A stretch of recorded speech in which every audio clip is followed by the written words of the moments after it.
Hello viewer, আজকে তোমাদের জন্য আবারও গুরুত্বপূর্ণ কয়েকটি এমসিকিউ নিয়ে হাজির হয়েছি।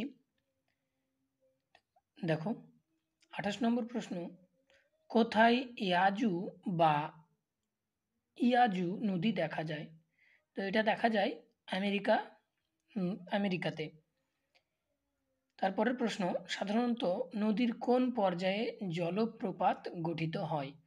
তো তোমরা সবাই জানো যে নদীর 3টি পর্যায়, একটা যৌবন, দ্বিতীয় হচ্ছে পরিণত, আর তৃতীয় হচ্ছে বার্ধক্য পর্যায়। তো জলপ্রপাত হচ্ছে একটা নদীর ক্ষয়জাত ভূমিরূপ। তো ক্ষয়জাত ভূমিরূপ বেশিরভাগই গঠিত হয়ে থাকে নদীর উচ্চ প্রবাহে। তো এটা হবে নদীর উচ্চ প্রবাহ বা যৌবন পর্যায়ে। তো অপশান এ যৌবন পর্যায়ে হবে সঠিক উত্তর। এরপরে পরের প্রশ্ন, নদীর জলের ঘনত্ব যখন সমুদ্র জলের ঘনত্বের চেয়ে বেশি হয় তখন তাকে বলা হয় হাইপার পিকনাল।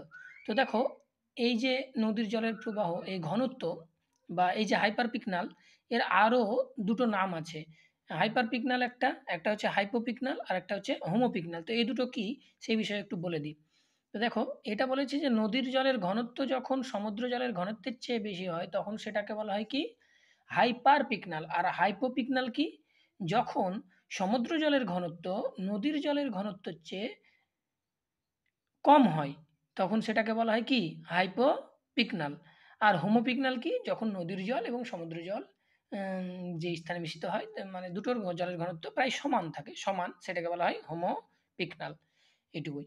এর পরের প্রশ্ন দেখো, কোন প্রক্রিয়ায় নদীর তলদেশ দিয়ে স্রোতের টানে ছোট ছোট নুড়ি নিচের দিকে নেমে আসে?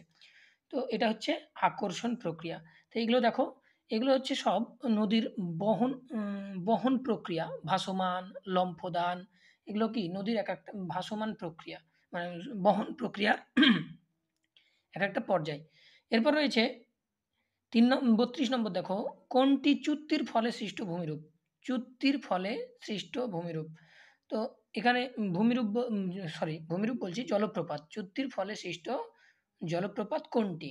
তো এখানে দেখো, হুড্রু রয়েছে, যোগমতি রয়েছে, নায়াগ্রা রয়েছে। এখানে হবে জামবসি। জামবসি হবে চুক্তিতে সৃষ্ট জলপ্রপাত। আর হুড্রুটা কি? হুড্রুটা হচ্ছে নিক বিন্দুতে অবস্থিত জলপ্রপাত। এটা খুব গুরুত্বপূর্ণ, অনেক পরীক্ষায় দেয়। এবার পরবর্তী প্রশ্ন এবং শেষ প্রশ্ন, উত্তর আয়ারল্যান্ডের টিয়ার্স অফ দ্য গ্লেন জলপ্রপাত কোনটির উদাহরণ? এখানে দেখো, ক্যাটারাক্ট আছে, কাসকেড আছে, র্যাপিড আছে, সবকটি।